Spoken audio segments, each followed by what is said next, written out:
Hi and welcome to this edition of NewsHour, 60 minutes of news from China and around the world, right here on CCTV International. I'm Annie Fu in Beijing. Israeli attacks have continued in the Gaza Strip for over 2 weeks now. According to Gaza medical officials, at least 814 Palestinians, roughly half of them civilians, have died since the crisis broke out on December 27th. 13 Israelis, including 10 soldiers, have been killed. Meanwhile, Israel is threatening to launch a new phase in its offensive. Israeli forces continued to bombard Gaza City early on Sunday morning. Israeli tanks were reportedly moving deeper in Gaza, indicating the possibility of a larger operation. The Israeli army intensified its air and ground strikes on different targets in Gaza on Saturday, killing 31 Palestinians and wounding more than 60 others.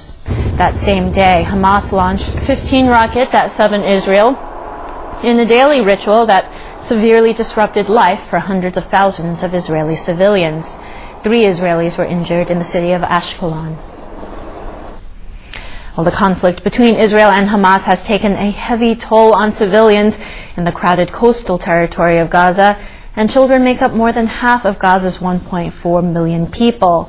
As Li Sheng reports, young Palestinians are getting caught up in the devastating offensive. As an Israeli airstrike rings down on Rafah in the southern Gaza Strip, Palestinian children run through the streets, crying and terrified. After nearly 2 weeks of conflict, many of them are without water and electricity, and food is scarce. More than 100 children have been killed and hundreds more wounded. Experts warn that young survivors could be scarred for life as they watch their siblings and friends being killed in the fighting. Their children are upset. They scream every time a bomb goes off. They don't know what's going on. Children are very vulnerable sort of psychologically because they can't process this kind of information. As Israel continues to pound the coastal territory, constant streams of dead and wounded young Palestinians have been brought into Gaza's overrun hospitals. Some believe that the psychological and ideological changes due to this crisis could be even more lasting than the physical effects.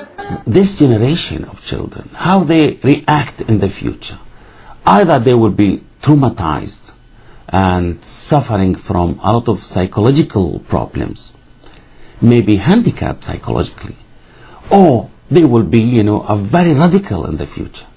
And they could be the new generation of suicide bomber. Stories about these children and, of course, photos have been printed in newspapers all over the world. The Prime Minister of the Palestinian National Authority's Fatah government held up a photo and expressed his outrage on Thursday. And pictures like this keep on being transmitted from Gaza Strip. That's what's at stake. That's what's at stake. The UN said this week that there is an increasingly alarming humanitarian crisis in Gaza as casualties kept mounting. The plight of young Palestinians is perhaps set to continue as violence in the region shows no signs of letting up. Li Sheng, CCTV.